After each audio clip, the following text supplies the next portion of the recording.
देखिए, सत्ताधारी के खिलाफ यदि आप बोलना चालू करिएगा तो तरह तरह के लोग बदनाम करने का कोशिश करेगा, आप फंसाने का कोशिश किया। अभी आज तक कोई भी अपराध का केस हम पर नहीं है। बीजेपी की कोई अभी विकल्प नहीं है, हम बीजेपी में नहीं हैं। मगर प्रधानमंत्री के टक्कर में कोई अभी देश के नेता नहीं है। तो हिंदुस्तान की जितनी पार्टी छोटी छोटी है, ये सारे लोग सीबीआई और ईडी के चक्कर में फंसा हुआ है। कोई बोल्डली ईंट का जवाब पत्थर से देने की हिम्मत हिंदुस्तान के किसी छोटी पार्टी के पास है नहीं।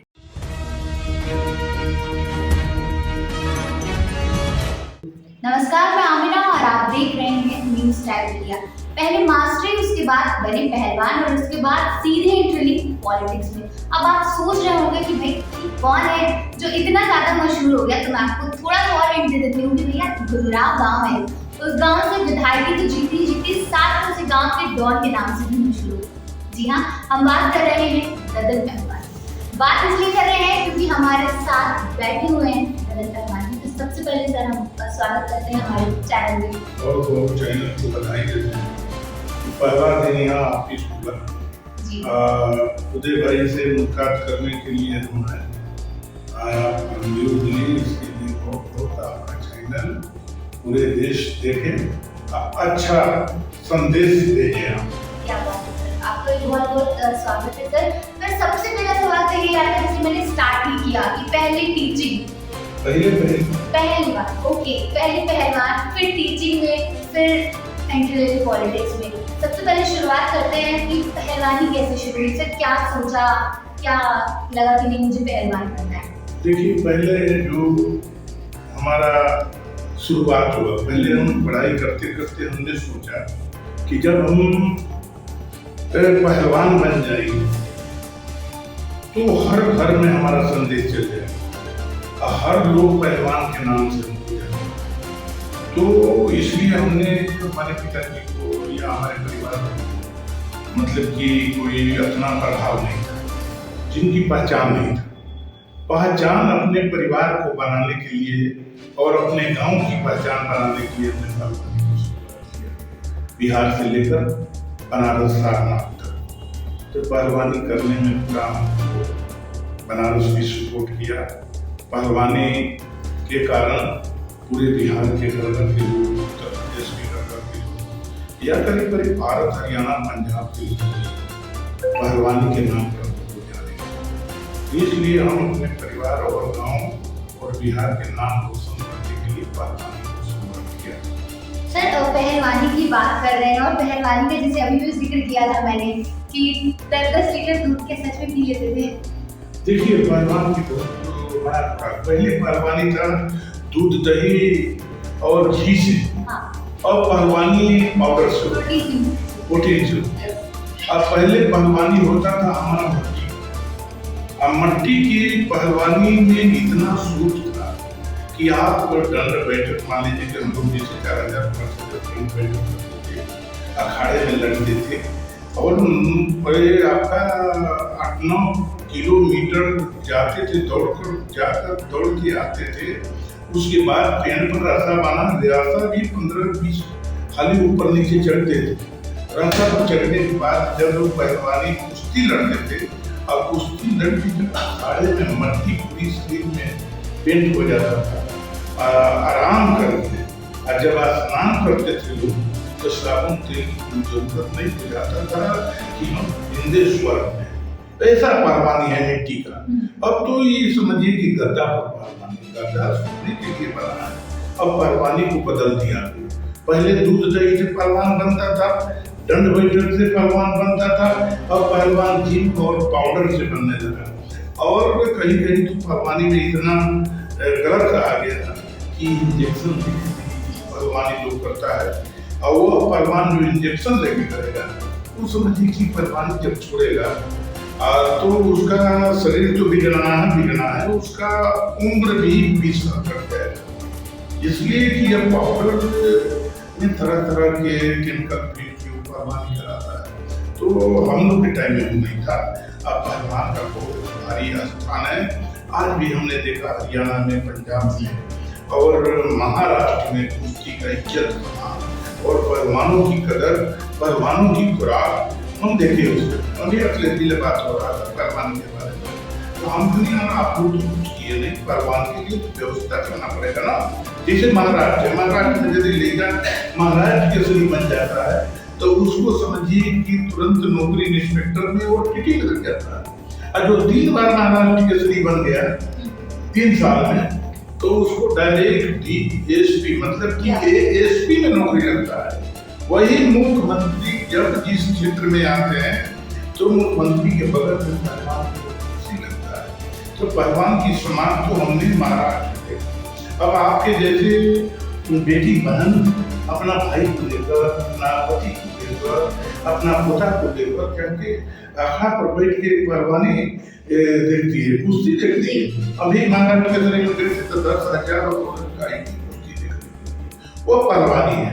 अभी हम सतपाल के अखड़ा पर जाते हैं और सतपाल के अखड़ा पर जब जाके सुबह में हम दिल्ली रहते हैं तो प्रतिदिन जाते हैं, तो वहाँ बैठते हैं तो देखते हैं कि माँ और बहन 7-7 कोस ले दूध लेके आते थे। तो ऐसा पहलवानी का इज्जत का जमाना है। आज तो पहलवानी को पैसा दिए। अभी जो पहलवान बन जाए, जैसे अपना उत्तर महाराष्ट्र केसरी बना, तो उस समय सारे लोग के साथ साथ कमेटी के लोग और गाड़ी से लेकर दाल गाड़ी मिला, अभी जो बना 16 लाख रुपया मिला और 10 करोड़ रुपया करीब व्यवसाय जो दिए। तो पहलवानी में बहुत मतलब की इज्जत भी पहले से समान भी है, आया पैसा।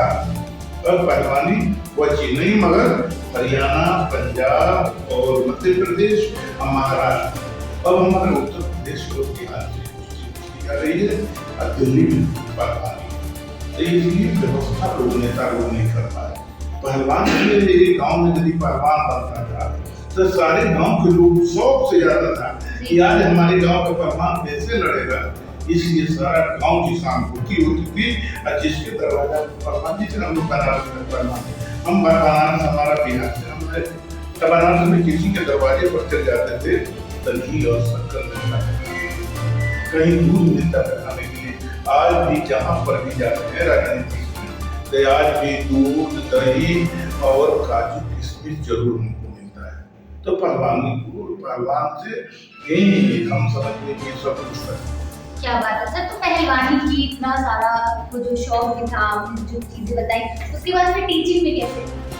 देखिए वो हमारा एक भाई फौज में था और एक भाई खेती में थे, एक भाई हमारा नौकरी, 3 भाई नौकरी में, एक भाई खेती में थे। तो अब हम सोचे कि टीचर को, तो टीचर की नौकरी बढ़िया थी। तो उस समय हम लोग को करीब 4,000 रुपया सरकारी टीचर थे। सरकारी टीचर थे तो टीचर का बहुत पहले के टीचर में आज के टीचर का अंतर हो गया। अब तो मुखिया और प्रधान लोग टीचर बना देते हैं बिना पढ़ाने का। आप बिना समझिए कि ज्ञान की, जब हम लोग टीचर ट्रेनिंग करते थे, PTC जब करते थे, तो उस समय हम लोग को प्रोफेसर लोग बताते थे कि अब आप माँ और बाप के बाद उस बच्चा को, आप बाप मातारी, आपको जो बच्चा चाहे जिस जात का बच्चा हो उसको प्यार के भावना से, यदि उसका मुंह गंदा है तो उसको अपना कमची से पूछ लेना है। वही नहीं, जो भी जैसा बेटा आ रहे एक समान देखना है। आपको पहले टीचर है तो आप बढ़िया से कपड़ा, जूता, गमछा कि आपके देख के बच्चा तो प्रभावित होकर आएगा। अब बच्चा को सिखाया जाता था कि बड़ी पहले की जो परंपरा था कि शनिवार को गार्जियन लोग भी जाते थे, और शनिवार को जब जाते थे गार्जियन तो बच्चों को के साथ साथ माँ बाप को भोजन के बारे में कि अच्छा भोजन कराओ, यह सिखाया जाता था। और उसमें अरवा चावल और गुड़ का प्रसाद बनता था। शनिवार को अरवा चावल और गुड़ का प्रसाद सबको दिया जाता था। तो स्कूल के टीचर से भी हम बहुत सीखे हैं और टीचर बहुत बढ़िया काम है। स्थान भी, आज हम टीचर नहीं रहते तो हमारा स्थान ही नहीं रहता, इसलिए कि कोई का बोलने का हिम्मत नहीं पड़ता, चाहे जितनी भी बड़ी अधिकारी हो। इसलिए कि माँ के दूध छोड़ने के बाद हमारे स्कूल में ही ज्ञान लेने के लिए बच्चा आता है। तो उस स्कूल के टीचर को बहुत मतलब कि मौत होता है। प्राथमिक स्कूल के टीचर के इतना प्राथमिक स्कूल के टीचर को जो सम्मान मिलता है और मिडिल स्कूल, हाई स्कूल और कॉलेज के टीचर की इतना महत्व नहीं होता है जो प्राथमिक स्कूल के टीचर की होता है कि माँ बाप के बाद जिम्मेवारी है क्या बात है सर, मतलब ऐसी ब्रिंगिंग और उसके बाद सीधे एंट्री लेनी पॉलिटिक्स में। पॉलिटिक्स में चीज दी तो साथ ही साथ में सर बड़े ही ज्यादा सुनूंगी है उस टाइम विपक्ष की तरफ से लड़ा, चुनाव जीत लिया। चुनाव जीतने के बाद उन्हीं की पार्टी से मंत्री भी बन गए। कैसे हुआ सर ये सब? अब देखिए हमारे क्षेत्र में आदेश बहुत गुंडागर्दी है जी। हमारे क्षेत्र में चोरी डकैती, गुंडागर्दी, तानाशाही और अधिकारियों की तानाशाही से हमारा क्षेत्र बड़े बड़े जाति के लोग आकर गरीब लोगों को पीटता था, मारता था, थाना पुलिस में केस भी नहीं दिखाता था। तो वो हमने देखा जो लोग हमारे पास आने लगे, पहलवान के साथ 20-25 आदमी घूमता भी बराबर है, इसलिए हमारे पास लोग है कि बेटा अब हम लोग पर अत्याचार होता है, अत्याचार से मुक्त करना आपका जिम्मेवारी है। तब हमने 8/12/94 को नौकरी छोड़ा, जिसमें डीएम शक्ति कुमार नेगी था। अब हमने अब कहा कि अब चलो अब हम पहलवानी भी छोड़ रहे दिए और टीचर की नौकरी भी छोड़, मगर अब समाज की सेवा करेंगे। जो हमने सुभाष चंद्र बोस और खुदीराम बोस की जो हमने कहानी देखा कि देश के लिए इतनी अपनी कलेजा पर गोली खाकर इस देश को आजाद कराया, उस राजनीति से सुभाष चंद्र बोस की राजनीति से हमने शुरुआत किया। उनकी पढ़ाई पढ़ा जो कलकत्ता से शुरुआत किए, बोस परिवार से। अंग्रेज बोला कि बोस है तो बोस टाइटल लग गया उनका अंग्रेजी। तो सुभाष चंद्र बोस की नेता की एक ही बना था। आज की जो राजनीति देखे कि व्यवसाय किया है, व्यवसायी लोग बन गए, संविधान की कोई ख्याल नहीं रखता लोग, और संविधान के साथ साथ लोकतंत्र को डुबा दिया हिंदुस्तान के राजनीतिक सरकार को। चाहे परिवारवाद की बात हो या आपका पैसा लेकर सैंपल बेचने की बात हो। राज्यसभा लोग बनाते हैं, कोई भी पार्टी ऐसे छूता नहीं, कोई भी संविधान और लोकतंत्र की मर्यादा को होता नहीं, खाली मंच पर बोलता है।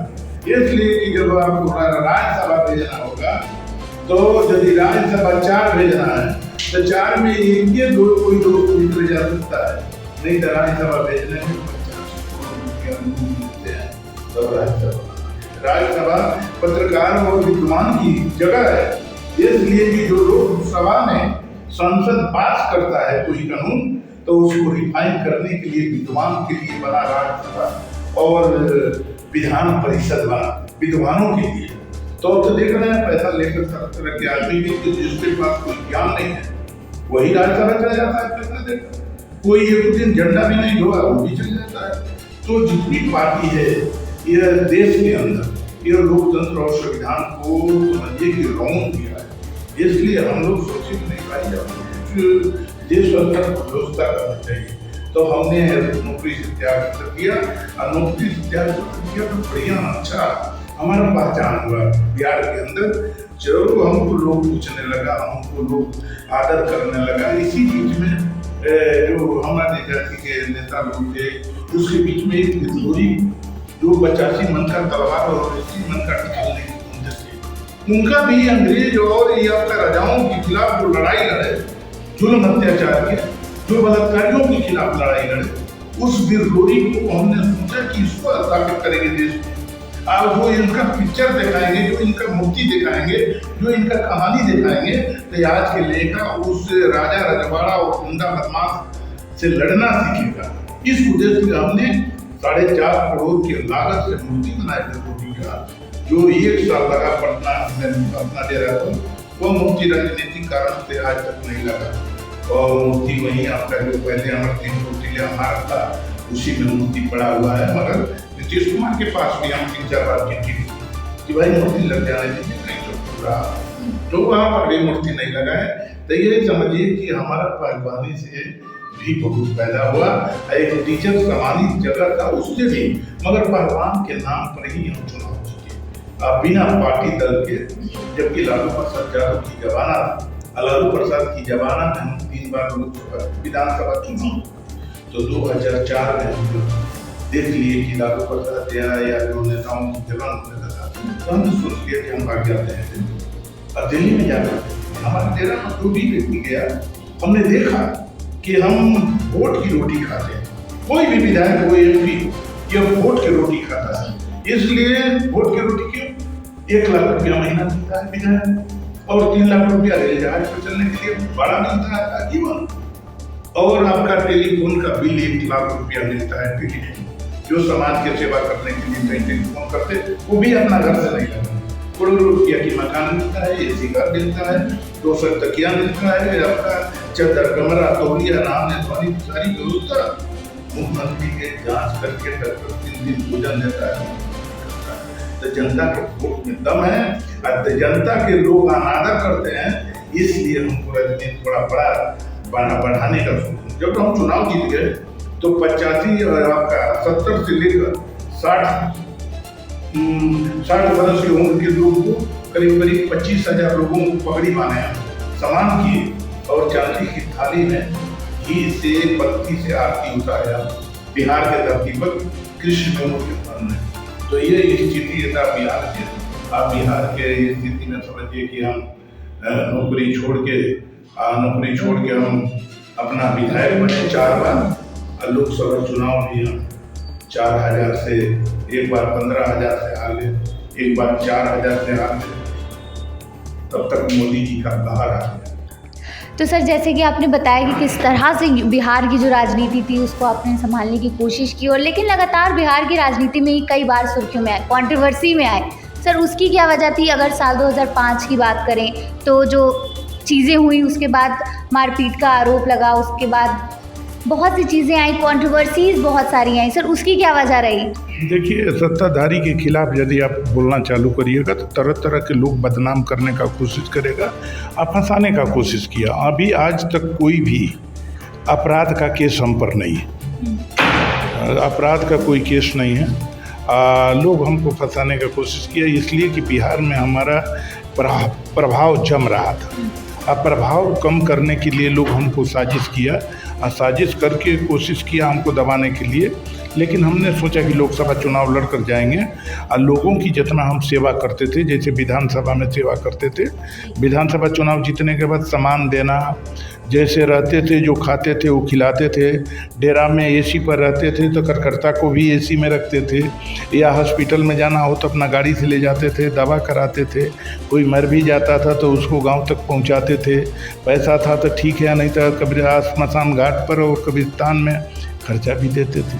तो वही बात करें, जनता को हमने भगवान के रूप में देखा, और जनता के साथ साथ देवी रूपी जनता भी, देवी रूपी माता को भी हमने समझा कि इसलिए कि उसके वोट से ही हमारा पहचान बना, और उसके वोट के रोटी खाते हैं। कोई भी MP MLA जनता के वोट के रोटी खाता है। इसलिए आप लोग को मैं बताना, जैसे कि हमारे बिहार में था, हम जब मंत्री थे, मंत्री से पहले भी जब राज था, तो एक हमारे बिहार में 3 संगठन बना। एक माले संगठन बना, जो दूसरे के गरीब लोगों, जो बड़े जमींदार के लोग में झगड़ा झंझट, जमीन कब्जा करने का कोशिश। तो उसके बाद एक रणवीर सेना बना। रणवीर सेना के लोग भी गांव के लोग को मार देते थे।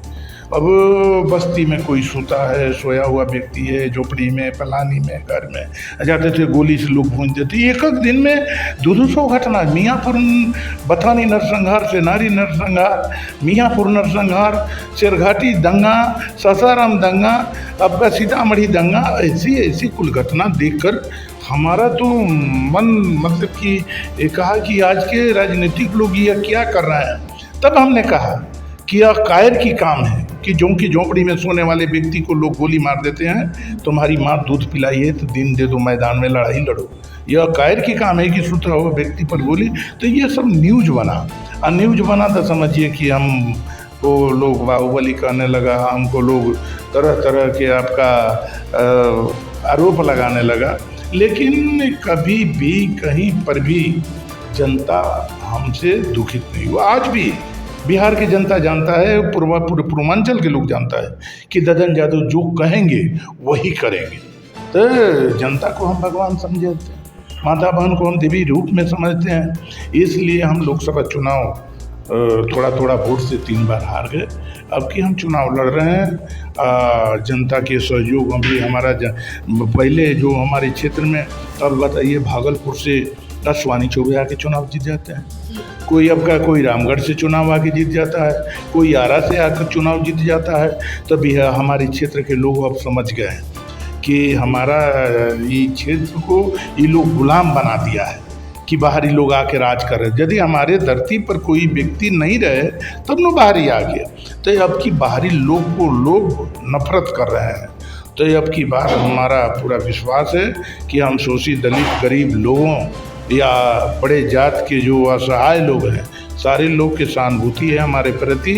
हम चाहे जात जो भी हो, कोई भी जात की ज़रूरत पड़ता है वहाँ पर जाकर हम खड़ा होते हैं, उनका शादी में, विवाह में, तेरही में, हर दुख सुख में हम शामिल रहते हैं। इसलिए हमारे बक्सर लोकसभा क्षेत्र के करीब करीब 22 लाख जनता हमारे फेवर में आ रहा है। अब आपका कृपा और देवता रूपी जनता देवी रूपी माता बहन की कृपा होगा तो अब की बार हम लोकसभा चुनाव जरूर जीत जाएंगे। तो बक्सर का उम्मीदवार हम आपको समझना शुरू कर दें आप। हाँ देखिए, बक्सर की तो भारी इतिहास है ना। बक्सर नहीं रहता तो ये अयोध्या में राम मंदिर नहीं बनता, इसलिए कि हमारे बक्सर के विश्वामित्र ऋषि थे। वहाँ पर एक जो सोना का हिरन बन गया था मामा मारिज का किला है निरंजनापुर में। और तड़िका का घर है बक्सर में, तड़िका के घर आज भी बक्सर में। यदि विश्वामित्र ऋषि नहीं रहते, विश्वामित्र ऋषि नहीं रहते या राम को दशरथ के पिताजी दशरथ जानते नहीं थे राम के बारे में, वो तो ले गए आपका तड़िका के मरवाने के लिए। अहिल्या एक सुंदर गौतम ऋषि की पत्नी थी, उनके साथ इंद्र भगवान ने छेड़खानी कर दिए। तो वहाँ पर आपका गौतम ऋषि श्राप दिए कि जाओ अब तुम पत्थर बन जाओ। तो वही पत्थर बन गई। अब पत्थर बनने के बाद उस पर एक पत्थर पर बहुत सुंदर तुलसी माता के पौधा है। जब राम को लेके गए विश्वामित्र, पुरुषोत्तम राम हिरन की गांव हिरौली में, देखिए कि पत्थर पर कितना हरा भरा पौधा है। राम पूछ दिए विश्वामित्र से कि प्रभु क्या चमत्कार है कि पत्थर पर मिट्टी से स्पर्श नहीं है और हरा भरा ही पौधा है।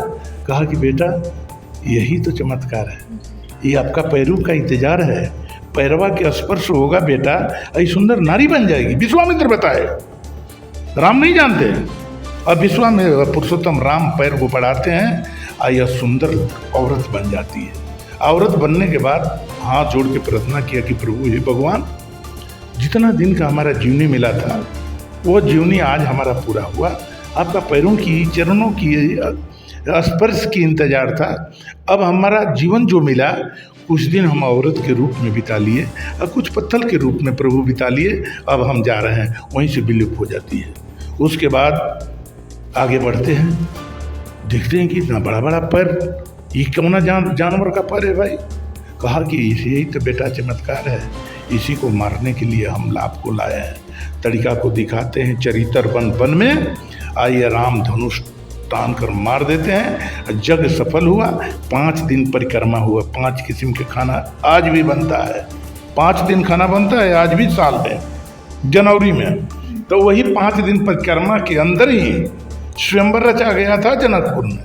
और जनकपुर में स्वयंवर रचा गया कि जो बलवान शक्तिशाली, चाहे देवी हो या मानव हो या दानव हो, जो यह धनुष उठाएगा उसी से सीता का शादी हो। इतना बड़ा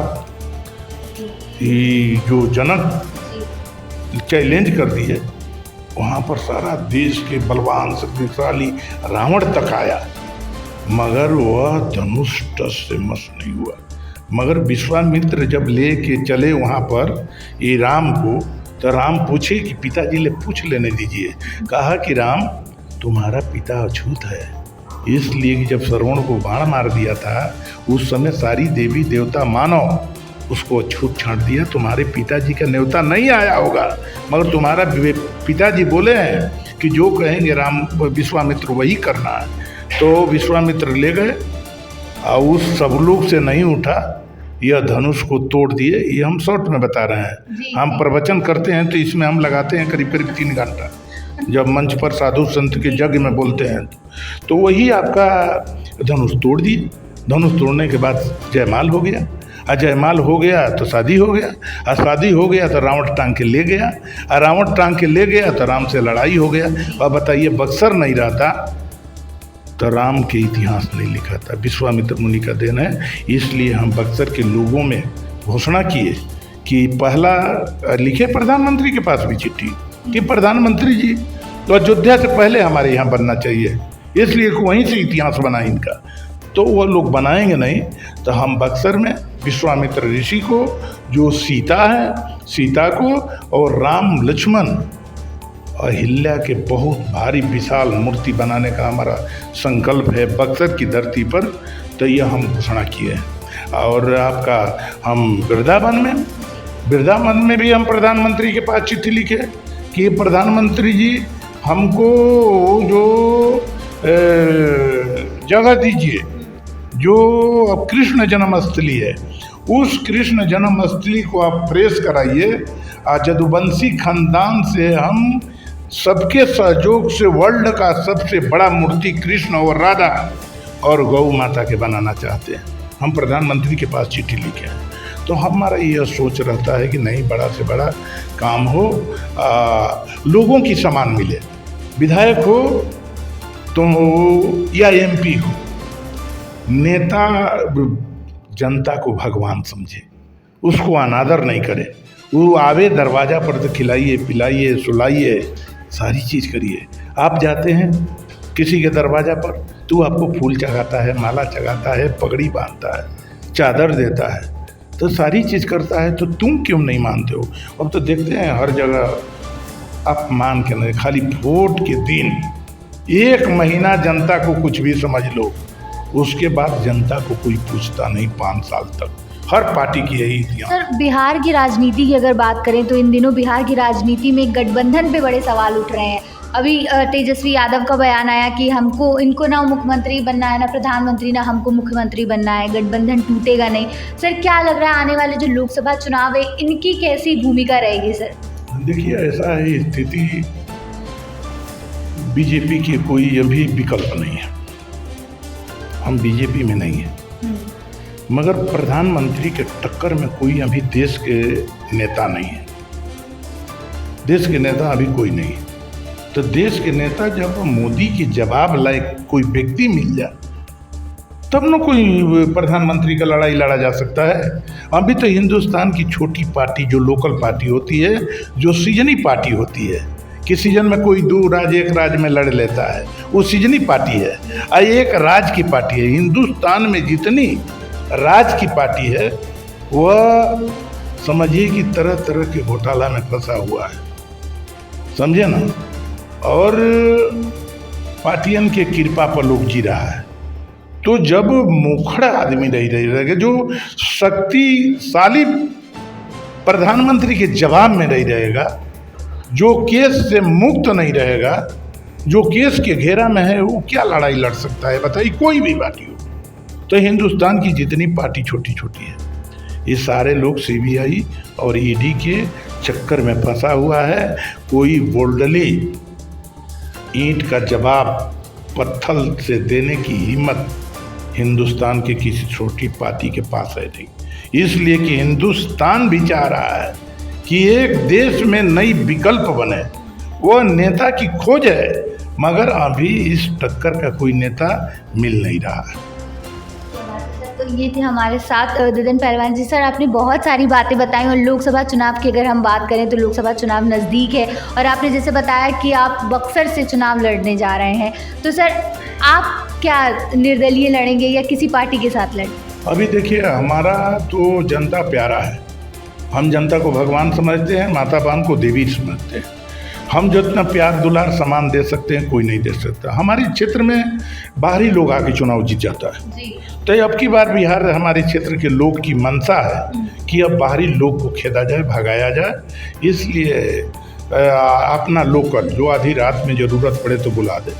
अब मान लीजिए कि आधी रात में ज़रूरत है तो वो आसमानी चौबे हैं, तो आसमानी चौबे जाकर मंदिर में घंटा बजाएंगे कि वहाँ जाएंगे क्षेत्र में? एक क्षेत्र में तो कभी जाते नहीं हैं, इसलिए क्षेत्र में 24 घंटा रहने वाला, मान लीजिए कि जो संसद चल रहा है, संसद बहुत बड़ा चीज़ है, जनता भेजती है, तो संसद के बाद अब ऐसा आराम छोड़ के क्षेत्र में तो रहो, तो ये लोग क्षेत्र में नहीं रहता है, इसलिए कि खाने पीने का, सुतने का, बैठने का सारा साधन जनता के वोट पर होता है। इसलिए हम वोटर को आदर करते हैं, सम्मान करते हैं। अब वोटर के लिए ज़रूरत पड़ेगा तो जान भी देने के लिए तैयार है, इसलिए जनता हमको प्यार करता है। तो फिलहाल हम अभी आपको किसी भी पार्टी के साथ नहीं देख सकते। अभी हम देखिए पार्टी पार्टी पर जाइएगा, पार्टी तो मुंह खोल के बैठा है कि हमको चाहिए करोड़ों रुपया टिकट देने के लिए। तो जो स्वाभिमानी व्यक्ति होता है, जो स्वाभिमान से समझौता नहीं कर सकता है, जो बोल्डली जनता के बल पर, जनता के निस्वार्थ भाव के वोट पर जो जीतने का हिम्मत रखता है, वही व्यक्ति समझिए कि कभी किसी पार्टी के सामने झुक नहीं सकता है। आज तक हिंदुस्तान में कोई पार्टी नहीं कर सकता है कि ददन यादव विधायक और एमपी का टिकट मांगने के लिए आया। हम टूट जाएंगे लेकिन किसी के सामने झुकने नहीं जाएंगे, यह हमारी इतिहास है। क्या बात है सर, आपका बहुत बहुत धन्यवाद। तो ये थे हमारे साथ ददन यादव जी, जिन्होंने कई सारी बातें करी लोकसभा चुनाव को लेकर, या फिर इनकी पॉलिटिक्स की बातें हों, या फिर इनके मास्टर्स की बातें हों, या फिर इनकी पहलवानी की बातें हों। हम फिर आपसे मुलाकात करेंगे सर, और फिलहाल हमें दीजिए इजाज़त और देखते रहिए NTM।